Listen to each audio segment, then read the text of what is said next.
everybody? Welcome to Talking Shit. My name is Barrett Courtney. I'm one of your hosts. And here, joined with me are my fantastic co-hosts and even better friends, the bisexist from Texas, Henry Montiero. Oh, I'm saying it. Are you going to say it?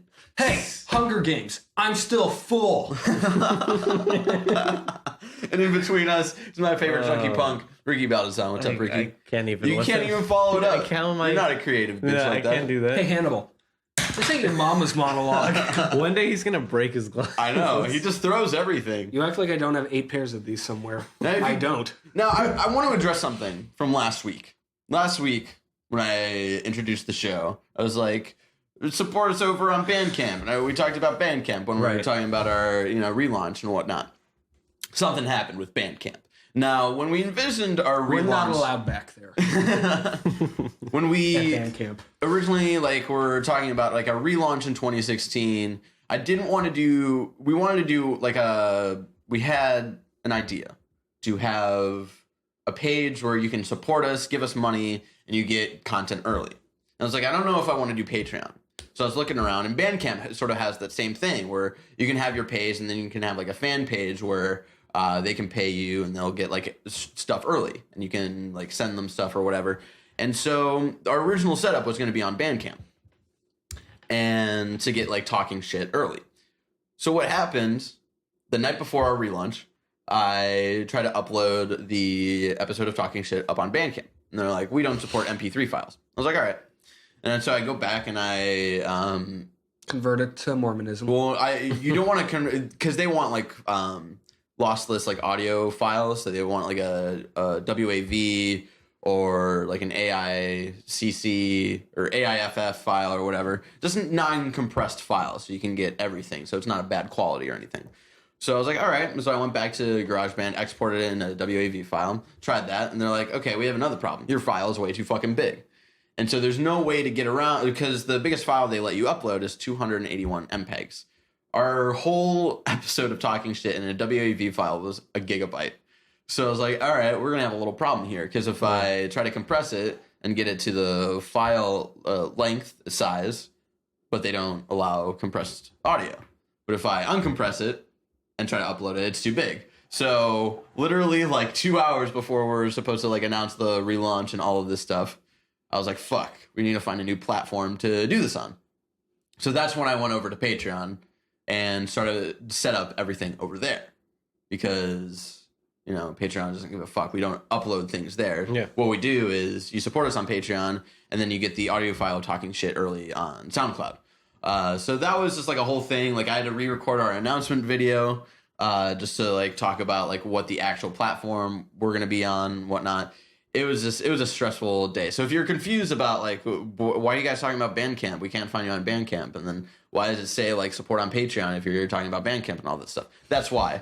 The relaunch was all fucked up within 12 hours of... We did it. Yeah, just just the BCG way of relaunching, fucking it up. Yep. Now, if you don't know, this is Talking Shit, a weekly podcast where each of us brings in a random topic to talk some shit about. Now, if you like that, you want to get that early, support us over on patreon.com/BZG. You get Talking Shit in an audio file early before each topic rolls out over on youtube.com/BayaZonaGamers. I'm still sad that we lost the original where I'm just in the background reading a book about serial killers the entire time. And then I'm posing next to a picture of Albert Fish. But if you don't want to give us money, that's totally okay. We don't deserve your money. You can still watch Talking Shit for free on youtube.com/BayaZonaGamers, topic by topic, day by day, Monday through Thursday, for you guys. For our top level patroner, Ricky will come to your house and give you a deep tissue massage. Here comes the loving. Now, for our first topic, I want to go over to myself. I knew it. I was just like, there's just a pan over. I want to go over to myself. Now, the Oscar nominations were put up last week, I think. If you're watching this on YouTube, almost 2 weeks ago. So, a lot of nominations, a lot of snubs, whatever. I don't want to talk about rubs, a lot of dubs. You talking snubs? I'm talking rubs. So I just want to talk about our predictions for how the Oscars are going to roll out, who the winners are going to be. And just for like big like main awards, not like video editing, sound. Best costume design. It always goes to some period piece. Yeah, If exactly. Crimson Peak was nominated, that's gonna win. Yeah, So probably. the first category I have is screenplay. Now we have original and we have adapted. So for original screenplay, we have Bridge of Spies, Ex Machina, Inside Out, Spotlight, and Straight Outta Compton. See, I'm super happy Inside Out got nominated because I was scared that it would get like looked over. Yeah, well, not Inside Out is like one of the big animated films, and like it's Yeah. nominated for best animated, and it'll probably win. I'm hope just it saying does. that right now because we're not going to go over animated because that's like one of the two movies I recognize. What from were the that. other ones? I don't know. It's like some weird Some like. DreamWorks movie. It was No. like DreamWorks. A couple. There was like one DreamWorks, there was one Disney, and then like the rest of them were like indie, like from out of the country. Oh, Sort like of the animated. French ones. Yeah, There's exactly. always like the French ones by that one animator who did the Triplets of Belleville. right. So for original screenplay, what do you guys think is going to win? I think out of like the ones that are on there, I think Ex Machina has like the biggest. Yeah, chance. I'm gonna give my point to Ex Machina Okay. just because like seems kind of weird to have Straight Outta Compton there because it's a The screenplay itself wasn't that like It was all about the delivery. it was all about the delivery and like the screenplay itself was good and it's a great movie, but there are some like really I don't know if it's just the delivery or how it was written, but there Like were some that- there were like three moments where you're like, oh boy, this was way too cheesy for the tone of the rest Yeah, of the like movie. when Will Smith came in and went, "Well, what are we? Some kind of NWA?" Well, it's just like the last line is like, what are you gonna call it? And he's- Aftermath. Aftermath. It's like, what would you call something like that? Suicide Squad. Exactly. So I don't know. A lot of if the it- stuff from that movie does not work on paper. Yeah. So I would go Ex Machina as well. I think it's the strongest. Like what one else was on there. nominated there? Bridge of Spies. None of and us saw it. So. Spotlight. Spotlight. I'm not familiar with. Bridge of Oh, Spies. Spotlight is the movie about how it was about the reporters, the journalists that broke the news about the pre-scandal in the Catholic Church. Oh, Yeah. right. I was listening about that. They were talking about that on the Game Over Greggy show. They were talking about that. I'm movie. very familiar- really interested. In I'm seeing very that. familiar with it because my dad is super invested in that scandal because he actually went to one of the schools where that news broke. Oh, geez. Like one of those priests at his school. That sucks. That movie came My out dad at the same. was lucky, he though. Yeah. That movie came out at this like around the same time as Star Wars, didn't it? That's probably why. Like a few weeks Yeah, before. well, yeah, exactly. So none of us really gave a shit. I think Um, Creed should have been nominated because I just saw that. Yeah, there's a lot of snubs yeah. that are going on. Definitely, like Creed being a big one.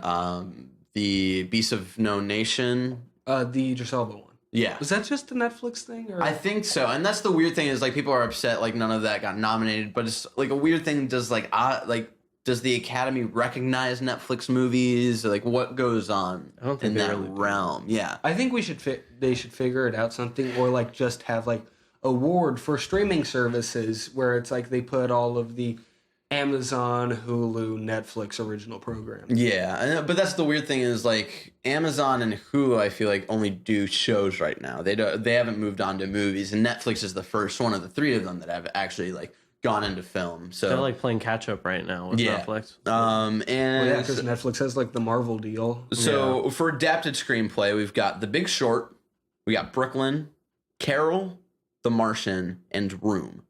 And so I'm not familiar with some of these. Yeah. And the thing that sucks is I was listening to The the Game Martian, Over right? Greggy show, and they like went into the like what these films are about, and I told all of that knowledge just fucking went out the door because I was listening into in my car, and then when I left the car, I was like, oh, don't remember any of this shit. So I probably should have looked up the night like last night. it's fine. None of us do.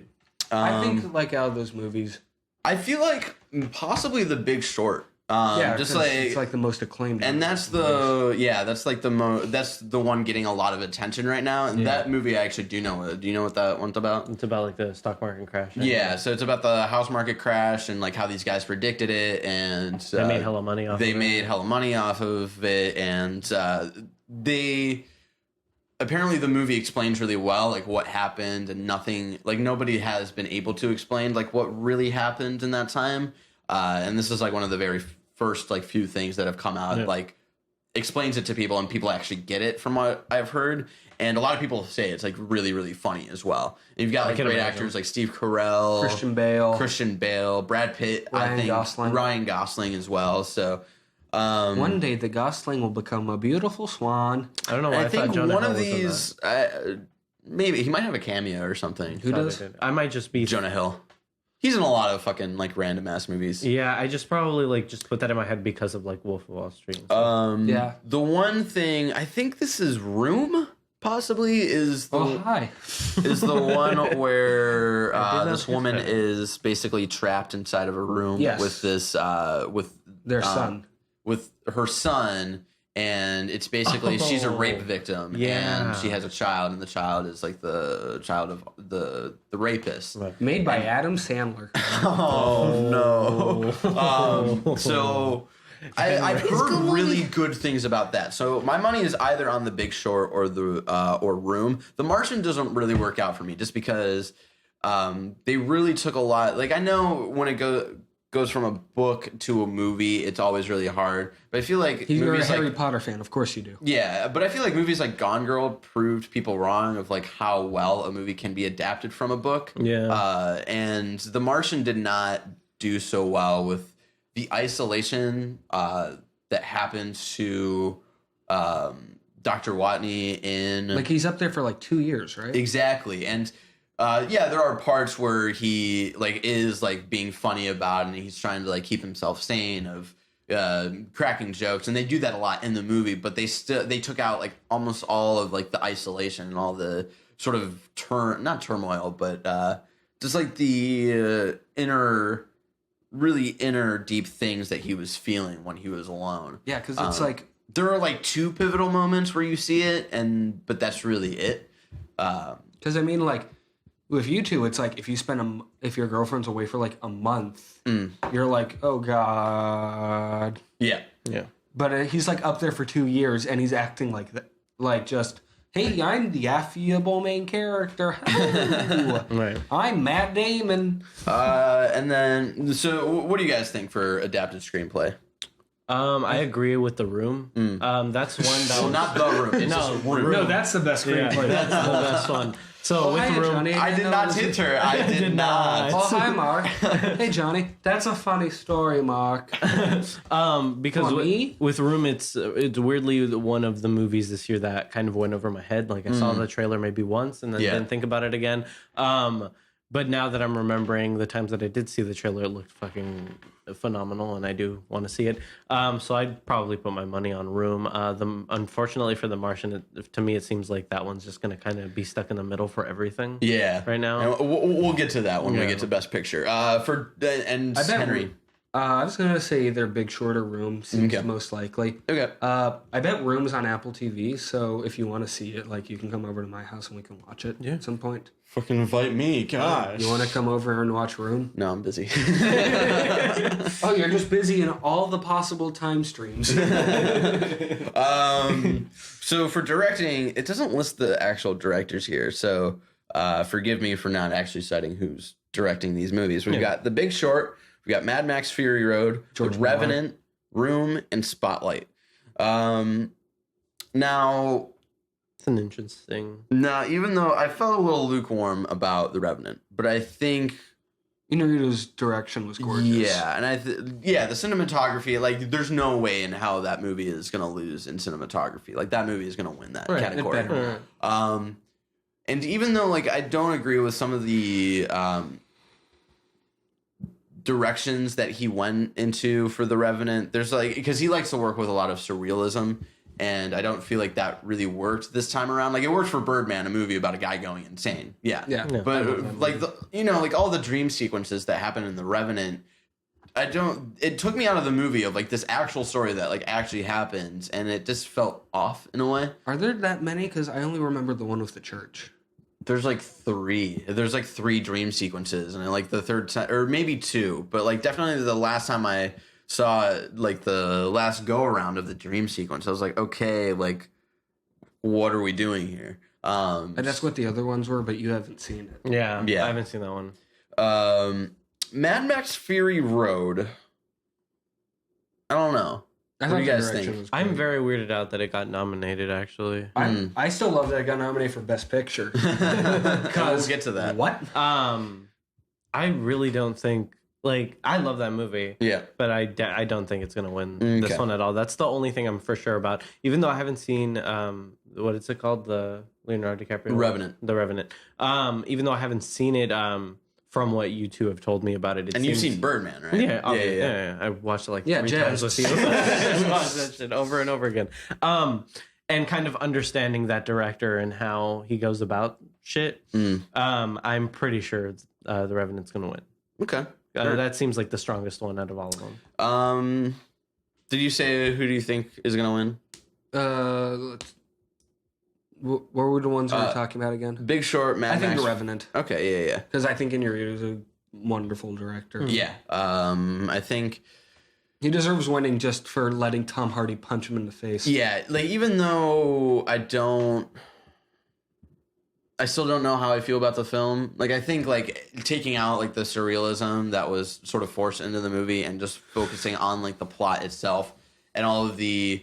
like subtle like character developments and the stories that go on. I think it's actually a really good film. But the thing you have to remember is that a lot of the times best director goes to either someone who either the movie that wins Best Picture or as a consolation award to another thing nominated for Best Picture. Yeah, or if like they got sort of like snubbed from winning the year before, they'll do like a pity vote or whatever. Yeah, so. Like it's Martin Scorsese when he won for The Departed, which is like the one Martin Scorsese movie that's like no one's favorite. Yeah, I really like that one though. It's one of my top ones. It's one of my favorites. It's one of my top ones, so it's my nut one. That's the one that like I have a hard time showing to people because of the type of movie it is, and everybody's just like, oh, actually, I made you watch that for the first time. Yeah, and it was fucking great because I love Martin Scorsese. But like after you showed me that, showing it to other people, they're just always like, I'm not in the mood. Like this is too intense. I don't want to. Oh, and you're gonna beat me if I tell you I've never seen Raging Bull?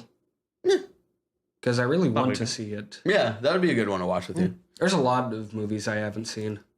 Best actress in a leading role, we've got Clayton Bigsby, Kate Blanchett for Carol, Brie Larson for Room. Brie Larson, this is like the mom who has the child and the rapist and whatnot. Yeah. Brie Larson, do you remember 21 Jump Street? The girl that Jonah Hill like falls in love with, and that's her. Really? Yeah, so it's interesting to see her go from like 21 Jump Street to like this really serious, like really dark sort of movie. That's such a weird like I really want to see it. Yeah. That's such a weird jump. Yeah, so Brie Larson for Room, Jennifer Lawrence for Joy, Charlotte Rampling for 45 Years, and I'm going to butcher this one. But I've been butchering white people names, so it's okay. Saoirse Ronan for Brooklyn. See, the funny thing is the first thing I see is Eddie Redmayne. That's not it. That's what I was looking at. I was like, wait. The very bottom. Saoirse Ronan. I think I know what Brooklyn's about. I think it's like this Irish woman who like moves to... That's the one with Andy Samberg, right? Is it? Is Andy Samberg in a movie right now that's really good? Brooklyn Nine-Nine. Oh, you fucking piece of shit. It sucks because I haven't seen any of these. I've seen a couple of them. See, to me, the problem is that it's like... Which one have you seen? Oh, you saw Joy? I saw Joy and I saw The Danish Girl. Well, The Danish Girl that's not leading actress. That's leading actor. Oh, then yeah. So how is Jennifer Lawrence and Joy? So the thing that I liked about... Because it's the third movie with Jennifer Lawrence and fucking... David O. Russell. And Bradley Cooper. Here's the thing about it, though, is... I already, you know where I stand with this movie. And I was going into it expecting the same fucking thing, and I hated the other two. Really? I didn't like them. American Hustle and Silver Linings? Silver Linings I really liked. It was American Hustle. Made me cry. Yeah, it was American Hustle that like I hated. Isn't American Hustle just people in suits walking towards mirrors while Fleetwood Mac plays? Yeah, exactly. Yeah. But this one was a nice change. Bradley Cooper is Bradley Cooper, and he plays the same It fucking was weird thing. to see him not be a raccoon. Yeah. And his kind of like acting didn't like make any progress through this movie. But Yeah, he's not nominated for Best Actor. So yeah, but Jennifer Lawrence, it was a nice change of pace with her. You can tell she's been studying her trade and kind of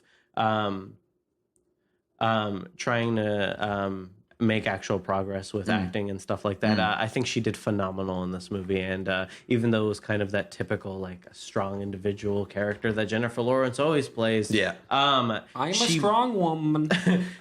she made that character her own. Okay, like to the point where like I can't really see any other actress playing this generic role anymore. That's cool. So I could put my money on Jennifer Lawrence. See, I've never thought Jennifer Lawrence was a good actress. Well, yeah, I don't think so either. I remember watching like during the Oscars, like the clips from Winter's Bone when she was nominated. Yeah, this was like her first movie. She was terrible in it, and then what other movies has she been? Like, I hate her in Hunger Games. I just don't think Silver Linings. Silver Linings. She actually was. I think she did fit that character really well for Silver Linings. Yeah, I thought she fit, but she did overact. I think that was that's all her part of thing. the Is like, character. she overacts. So there's always one scene in every single one of her movies where she has like a really bad overreacting scene, and it's just like Her Hugh Jackman moment. yeah, and it's weird because like no director has Russell. has really been able to take her down a notch. Like every director she's been with, it's just always like there's always one scene where she pops out and it's just like crazy overreacting. And it's like you gotta tone it down a little here. And I feel like no director yet has been able to get that out of her. To me, she kind of fits in the same space as Zooey Deschanel. Because I was watching Hitchhiker's Guide, and I was really because Zooey Deschanel plays every character like flat. Yeah, exactly. I was like no emotion whatsoever. It's the same to Whereas me. Jennifer Lawrence, like it's the same to me because both of them are not good actresses, but people keep using them because they're cute. Yeah, They're like fit. They're like relatable. Yeah, I don't think I've ever liked Zooey Deschanel. The only time I liked her in a movie is Elf. Yeah, that was weird to see her as like a blonde, but that's because Elf is just so good. I love Elf. And Hitchhiker's Guide is like, I don't know if it's good, but we really like those books. Yeah. So it's like hard to see past it. Plus, And Alan Rickman as Marvin. yeah. Bruh. And then New Girl is like, you don't watch New Girl for her. You watch it for like Winston and I've never seen New Girl. Coach. You would love like all of the side characters just because of like the humor that goes on in Brooklyn Nine-Nine. I was is a just little about to say, similar like, it's to kind New of the Girl. same thing. So just off of like, and Zooey Deschanel in The Happening, her best role. I was gonna say in Joy, she does not do the overreacting as much as kind of leaning on the whole like I'm so sad that I'm just gonna sit here and be very upset okay, kind of thing. You know what I mean? She kind of like went the complete opposite way with it. going with my gut, I'm gonna say Brie Larson wins this category. Fair From enough. what I've heard, 21 the role, Jump Street? For 21 Jump Street. Just like hearing about the movie, what the movie is about, and just like what that role entails of. And also the Academy really likes up-and-comers. Like that's why Jennifer Lawrence won Winter's Bone years new, back. let's give it to her. Yeah, exactly. Like I'd say like the only like maybe Kate Blanchett, but like she's won in the past and she's like always a big name, but she's not Meryl Streep winning streak, you know? So my money is on Brie Larson. And Meryl Streep deserves every award. And then we've got actor in leading role. We've got Bryan Cranston in Trumbo. Matt Damon in The Martian. Leonardo DiCaprio in The Revenant. Michael Fassbender and Steve Jobs. And Eddie Redmayne in The Danish Girl. Now... Eddie Redmayne politics. Eddie Redmayne politics. So, you saw The Danish Girl. Yeah. How'd you like it? I didn't care for it whatsoever. I thought it was stupid. Okay. I really like it. Like didn't connect to me whatsoever. That's just because I'm just not interested in that story. But like looking at it from a technical standpoint, it was fine. Okay. It's like worthy of getting nominated. It's just I didn't care for it enough to have. How did Eddie Redmayne do? He did fine. Okay. Yeah. He didn't do bad. He didn't do good. Another thing, like, it was just because of my reaction to the movie and the story as a whole that I didn't care enough for his character. Okay. But that doesn't necessarily say that he did bad. He did perfectly fine. If anything, he did really good. It was just that's why it's called a character.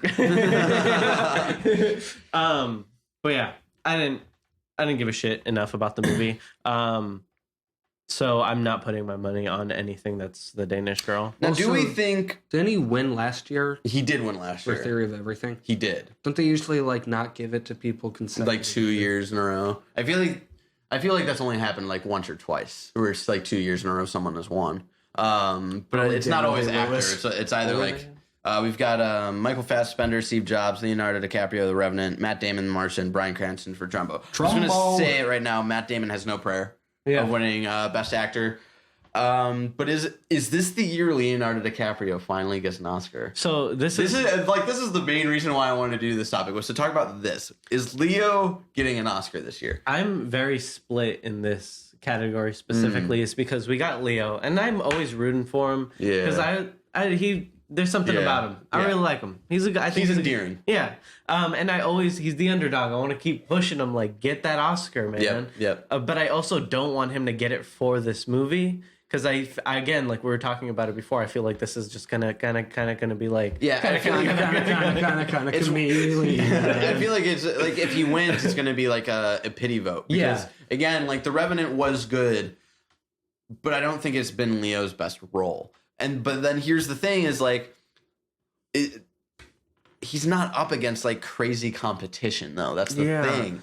And that's like no the one question. saw Bryan Cranston's movie. And like, but we don't know if that's gonna win or not, because just because we haven't seen it doesn't mean that it's not good or anything. Doesn't mean that it's not Trumbo. You've heard good things. Yeah, but that's also coming from people that are like us that love Bryan Cranston as a person. So that probably just built. Yeah, I really want to see it just for him. Yeah, because I still have vague ideas what that movie is about. Yeah, so he's like a reporter guy, dude.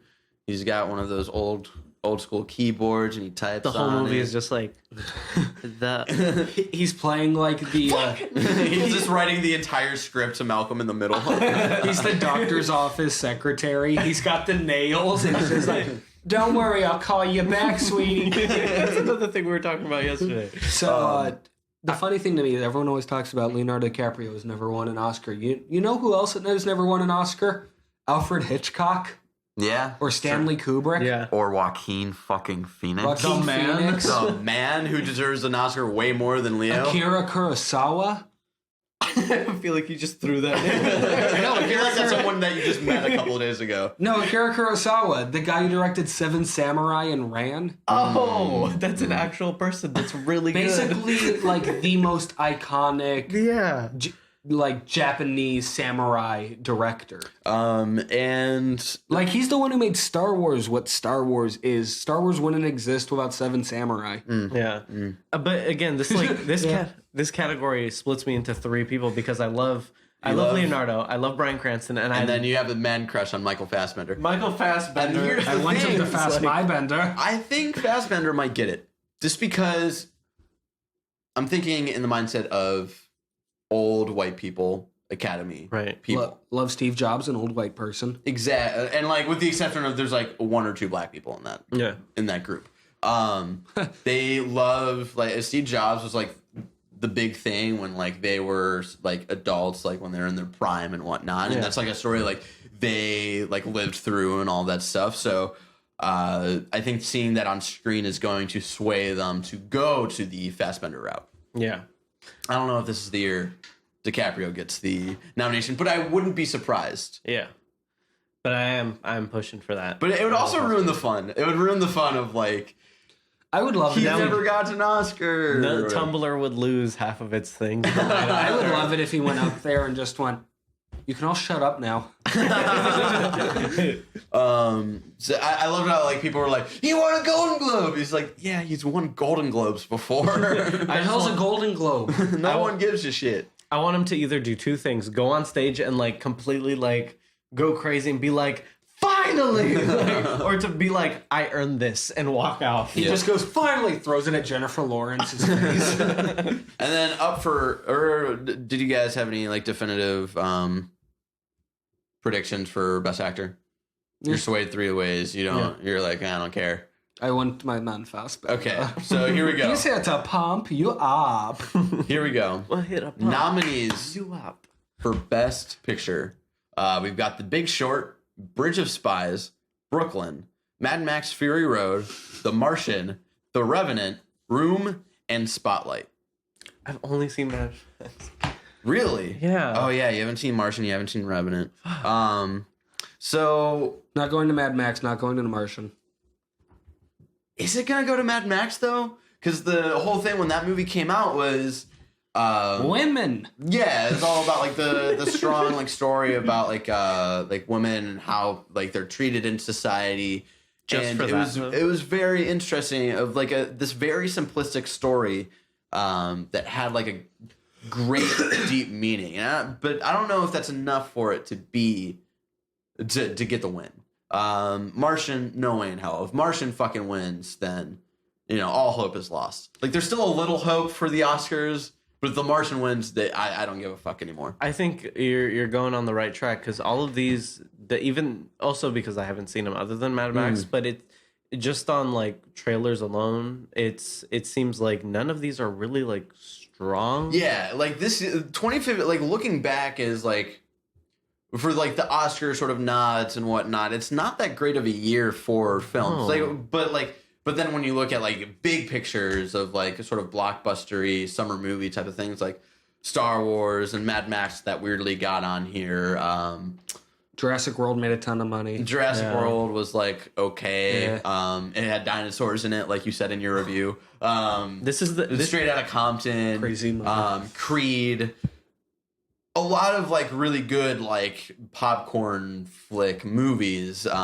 But when you go into like, there was no Birdman, there was no Whiplash, there was no 12 Years a Slave film this year that like really fucking like, whoa. Well, the critics did love Bridge of Spies. Yeah, so Bridge of Spies, if you don't know, this is Steven the Spielberg film with his best buddy Tom Hanks.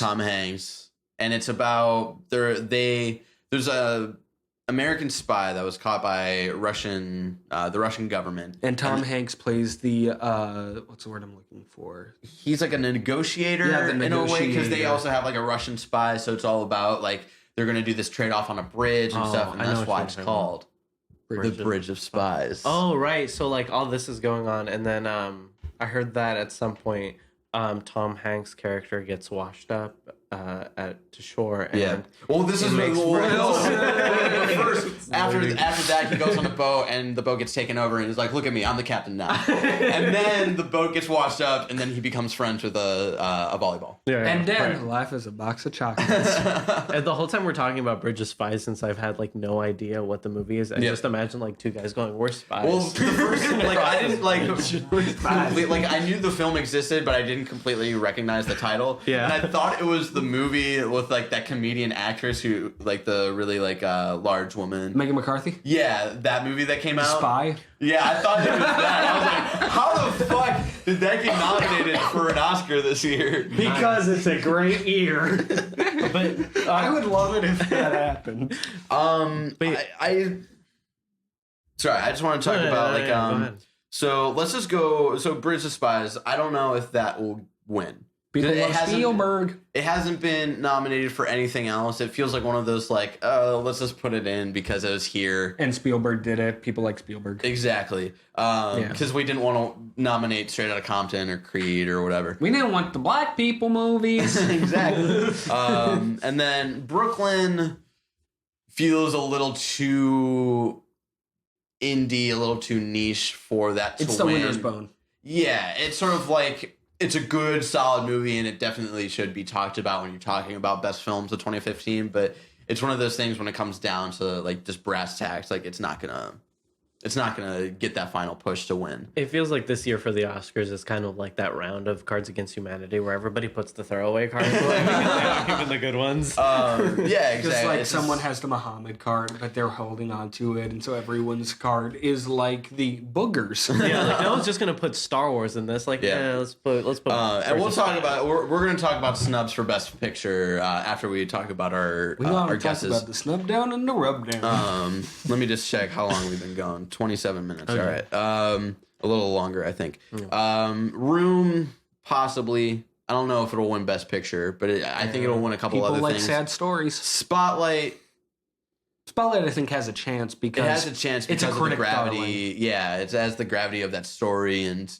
also that's something that like that group, the Academy, sort of like they lived when that was going on, and Big Short. I think the big three here are The Big Short, The Revenant, and Spotlight. The Revenant just because it's Interview 2. Big Short just because of this recent topic, and it's now like finally a movie that like people can understand. Much like Wolf of Wall Street, but Wolf of Wall Street was very douchey. Yeah. And then it's the new Fight Club, college guys singing and going, "Yeah, man!" Exactly. And then accurate. What'd I say? Big Short. Big Short, yes. And then what was the third one that I was saying? Big Short, Spotlight. And then Spotlight just because of what that is about. So I'm going to be bold here. Bold. I'm going to say Big Short wins. Yeah, I can see that. No? Like it? I was just like, I think it's between that and Spotlight. Because, Inarritu won last year with Birdman. Yeah. And Birdman's the better movie, so I don't think they'd want to be like, let's give it. It's kind of like let's give this lesser Inarritu film of the year when it's not that great as. It's like when official Xbox magazine gave Fight Night Round 3 a 10, and then gave Fight Night Round 3 an 8.5, even though they said it was better. Because it's like there's kind of a sliding scale to it. Yeah. I also think they're just gonna lean on casting at that point and like which one had the bigger names because of this kind of list of not so strong movies. Exactly. When you get a movie like Mad Max Fury Road in your sort of jumble, that there weren't that many like good just like serious movies. Like dramatic sort of pompous like indie style. There's no movies. King's Speech. Yeah, exactly. Bingo. So I think King's Speech won against like that everyone was super upset about. I don't fucking care. I'll think about it. I think The Big Short is that movie this year. I think that's what wins. Yeah. So let's talk about some snubs. Talking snubs. I'm talking rubs. So, what do you guys think like actually deserve to be on the nominee list for Best Picture? I should say. I think Hateful Eight actually could have been on the, especially because of how like Quentin Tarantino is known for his script writing, and how strong it is. I think that should have at least been nominated. Let's talk about Hateful Eight. Despite how Quentin. Let's talk about Hateful Eightful. That was our film of the year. Yeah. I was outvoted on that one. Yeah, you were. What did you vote for? Number one? Star Wars. Ooh. I really liked Hateful Eight. I really did. Yeah. But Tarantino in the last couple years he's been doing like actual sort of serious sort of like he still has like that Tarantino film like style to it. But Django Unchained felt like a movie, and Hateful Eight feels like a tongue-in-cheek play, and that's what it is. Like that's what it originally was, where they like did it on like we were reading the 7mm little booklet thing, and they talked about like how they did it like on stage like for the first time and all of this stuff. And while I was watching it, I was like, yeah, this is a play, and that I don't think that really. It's just hard to take in as a movie, I would say. Very acquired taste. It is a very acquired taste. I think it's unnecessarily slow at a lot of points. There are some points where they're doing it on purpose and like they make it work where it's like they build something up and then it finally crescendos into something. But a lot of times I feel like they did things on purpose to justify doing like a intermission, you know? So I totally get that. And so, yeah, I don't think this is near his best picture, like one of his best films. And so I think the Academy also thinks that way as well. And I think that's why Hateful Eight just did not get any recognition, because it's not what he's been doing. It's not Inglourious Bastards. It's not Django Unchained. It's not even Pulp Fiction. It's sort of like Reservoir. Like I said, it's not even Pulp Fiction. It's not. It's Reservoir Dogs, where it's like it's not supposed to be taken seriously. It's not to. It's like all of the performances as well were very like on stage play acted. So, and that doesn't really draw to the Academy, I know. So the other thing about it is that Hateful Eight has kind of like these two conflicting elements of like Quentin Tarantino trying to do typical Tarantino stuff and kind of like almost like like Force Awakens, where it's leaning on the kind of reminiscing and kind of, oh, this is very Quentin Tarantino. Oh, remember this guy? We haven't seen him in a Quentin Tarantino movie in a while. Yeah. But then also trying to change things up. He's in a very weird point in his career where it's kind of the later point, but he's still past that. Yeah, like way past the later point, and but still trying to bring in this new material. And it's just weird. I don't know. Nothing super popped out to me. Like the story itself, like there's like a monologue in there that I don't want to really talk about. That was really good. But and that was the only thing that really stood out to me. I was like, wow, this is really awesome. And then nothing else really happened that made me go like, holy shit. Yeah.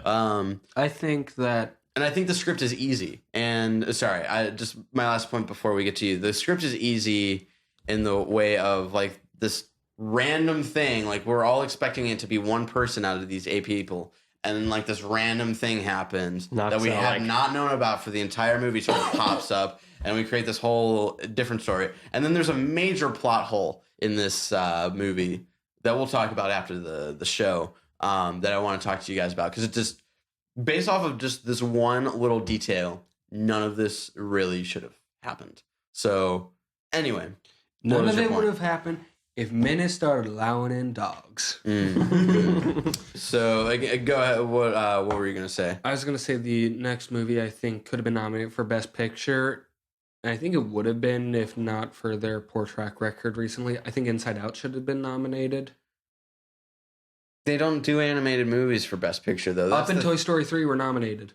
Really? Beauty and the Beast was nominated. He is obviously very fiery about it. Yeah, but that's the thing is like they'll nominate every once in a while, but they're like, it's obvious that they don't really care about animated movies because it's always the big Pixar movie that wins every year. None of these like other films that, except for the one year Spirited Away one. Yeah, but that's Spirited Away. That's like and that's like one of the very few exceptions. And definitely like the year Frozen won, like I forget which movie came out. I think it was a Studio Ghibli movie that came out that was fucking way better than The Frozen. Wind Rises. Yeah, exactly. That was way better. Frozen, and there's even like another like not like Studio Ghibli. There's even another movie that was way better than Frozen that should have won, but they obviously else that came when out it that comes year? to animated movies, they just try to go with the most popular thing. Yeah, the Frozen cast just comes in and goes, whoa! I want to address people are like, why didn't Star Wars get nominated? No Star Wars movie is ever going to be nominated for Best Picture. First one was.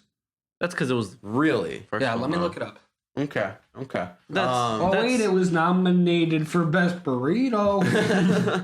That was the first one that was bringing. That was like a huge game changer. Yeah. But like, no Star Wars movie now will ever be nominated for an Academy Award. No. Just none of them is bringing. Like the Academy just sees it as like a fucking popcorn summer movie. Yeah. Like people are upset that like John Boyega wasn't nominated, Daisy Ridley wasn't nominated, and it's like it's not the place. It's not the place for that. These are the people who like to watch Brooklyn. These are the place who like to watch Spotlight. Yeah. You know, this is Star Wars, the original from 1977, received 10 Academy Award nominations, including Best Picture, winning 7. Jesus. So it won Best Picture. No, it was nominated. I forget what won that year. I'll look that up. I was going to say I don't think any Star Wars movie has ever won. No, I remember because I read TV tropes a lot, and they used to have this article on award snubs. So I remember something else won Best Picture that year, and I'm gonna look it up. Okay. I want to move on though. Yeah. If that's okay. All right. Ricky, what's your top? Oh wait, Are we doing found mine it. right now? What? What are you doing? What do you find? Annie Hall won that year. Anyhow. Woody Allen. Woody Allen. Yep.